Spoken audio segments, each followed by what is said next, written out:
Assalamualaikum warahmatullahi wabarakatuh. Oke sahabat excellent, pada video kali ini kita akan membahas materi matematika kelas 7 SMP atau MTS, yaitu tentang bilangan bulat ya, tentang bilangan bulat.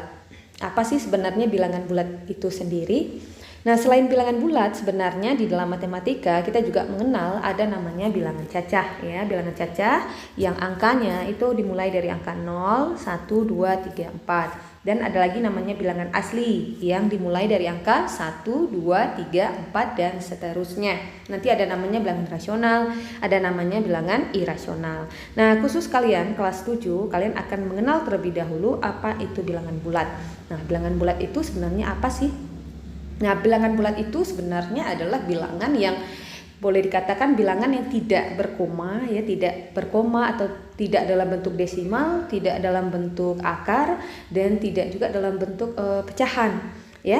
Nah, bilangan bulat itu dia terdiri dari bilangan bulat positif, angka 0, dan bilangan bulat negatif. Jadi bilangan bulat positif itu angkanya dari 1, 2, 3, 4, 5 dan seterusnya.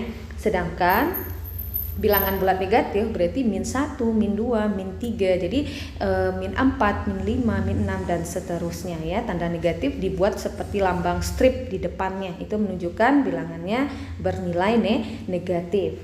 Nah, bagaimana cara kita menuliskan bilangan bulat pada suatu garis bilangan? Nah, ini adalah gambar ya, garis bilangan. Nah, kalau kita ingin menuliskan bilangan bulat pada garis bilangan, berarti kita harus tuliskan 0 di tengah ya, 0. Oke, kita tuliskan 0-nya di sini misalnya. Kemudian untuk bilangan bulat positif itu posisinya di sebelah kanan, berarti 1 gitu, 2, 3, 4, 5, 6. Nah, ini wajib kalian buat tanda panah ya, ini artinya dan seterusnya, karena ini masih berlanjut gitu. Nah, sedangkan yang di bagian kiri itu adalah bilangan bulat yang bertanda negatifnya. Berarti kita mulai dari min 1, min 2, min 3, min 4, min 5, min 6, min 7 dan seterusnya. Nah, ini adalah bilangan bulat jika kita gambarkan dalam atau kita gambarkan pada garis bilangan. Nah, sebenarnya dalam kehidupan kita sehari-hari kita sering sekali menggunakan bilangan bulat ini ya, tapi seringkali kita tidak menyadarinya gitu ya. Oke, supaya kalian lebih jelas kita langsung lihat untuk contoh soalnya.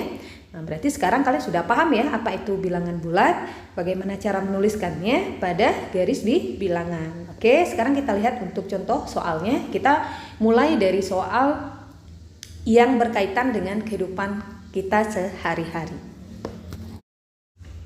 Oke, kita lihat untuk contoh soalnya yang berhubungan dengan penggunaan bilangan bulat ya dalam kehidupan kita sehari-hari. Yang paling sering kita temui itu adalah pada termometer, karena di termometer itu sendiri berisikan angka-angka yang terdiri dari bilangan-bilangan bulat, yang dimana nanti suhunya bisa naik dan bisa turun ya, tergantung suhu yang ada di sekitarnya. Nah, katanya sebuah termometer menunjukkan suhu 10 derajat Celcius. Kemudian dia naik 6 derajat Celcius pada siang hari. Setelah itu turun 8 derajat Celcius pada malam hari. Tentukan suhu yang ditunjukkan termometer tersebut. Nah, karena kita belum belajar bagaimana operasi pada bilangan bulat, jadi untuk menyelesaikan soal ini kita gunakan garis bilangan terlebih dahulu. Nah, untuk menjawab soalnya, soal yang pertama ini, kita lihat dulu suhu awalnya berapa. Sebuah termometer menunjukkan suhu 10 derajat Celcius. Jadi awalnya suhunya adalah 10 derajat Celcius. Berarti kita letakkan titik ya, misalkan titik di sini karena suhunya di sini 10 derajat Celcius. Kemudian dia naik. Kalau naik, nah kalau suhu naik itu kan artinya suhunya bertambah ya kan? Nah, karena suhunya bertambah berarti pada garis bilangan kita geser ke kanan sebanyak berapa? Karena dia naiknya 6, berarti kita gesernya ke kanan sebanyak 6 langkah. Jadi mulai dari 10 tadi kita geser 6 langkah. 1, 2, 3, 4, 5, 6. Nah, berarti suhu sekarang setelah dia naik 6 derajat Celcius, berarti suhu sekarang itu adalah 16 derajat Celcius. Kemudian katanya lagi, nah jadi setelah dia naik 6 derajat Celcius tadi, kemudian dia turun lagi. turun yaitu 8 derajat Celcius. Kalau dia turun menyebabkan suhunya akan berkurang. Karena suhunya berkurang, maka untuk atau pada garis bilangannya itu kita geser ke kiri. Jadi kalau dia naik geser ke kanan beberapa langkah, kalau dia turun berarti kita geser ke kiri beberapa langkah. Karena dia turunnya adalah 8, berarti kita geser ke kiri atau ya kita geser ke kiri ya sebanyak 8 langkah. Jadi kita mulai dari tadi 16, kita geser 8 langkah. 1 2 3 4 5 6 7 8. Berarti suhu sekarang itu adalah 8 derajat Celcius. Nah, katanya tentukan suhu yang ditunjukkan termometer tersebut. Jadi jawabannya suhu yang ditunjukkan termometer tersebut adalah pada suhu 8 derajat Celcius. Nah, seperti itu. Ya, ini kita tidak bisa menggunakan, kita belum menggunakan operasi penjumlahan dan pengurangan karena kita belum belajar tentang operasinya. Jadi kita gunakan dulu konsep garis bilangannya, ya. Nah, bagaimana kalau seandainya soalnya seperti ini? Oke, soal yang berikutnya katanya jika 5 menyatakan naik 5 langkah, apakah makna dari min 5?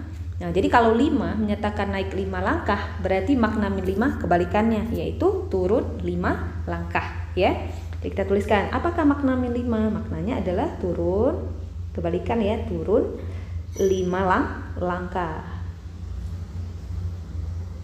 Nah, yang berikutnya, jika H-5 menyatakan 5 hari sebelum Idul Fitri, apakah makna dari H plus 5? Kebalikannya, kalau H-5 adalah sebelum Idul Fitri, maka makna H plus 5 artinya adalah 5 hari setelah, ya, 5 hari setelah Idul Fitri. Yang berikutnya, jika min 15 menyatakan terlambat 15 menit, apakah makna 15? Kalau makna 15 menyatakan dia cepat ya, karena lawannya terlambat kan cepat, artinya adalah cepat 15 menit. Nah, itu kira-kira soal-soal yang berkaitan ya dengan kehidupan kita sehari-hari yang sering kita gunakan. Nah, ini adalah contoh-contoh penggunaan bilangan bulat dalam kehidupan sehari-hari. Oke, Sobat Excellent, next pada video berikutnya kita akan bahas bagaimana cara mengurutkan bilangan bulat dari yang terbesar ke yang terkecil, dan kita akan bahas juga untuk operasi-operasi pada bilangan bulat. Jadi kita tidak susah lagi membuat garis bilangan ya. Kalau angkanya besar kan nanti garis bilangannya bisa panjang. Jadi kita bisa gunakan konsep untuk operasi-operasi pada bilangan bulat. Oke, terima kasih. Semoga bermanfaat. Assalamualaikum warahmatullahi wabarakatuh.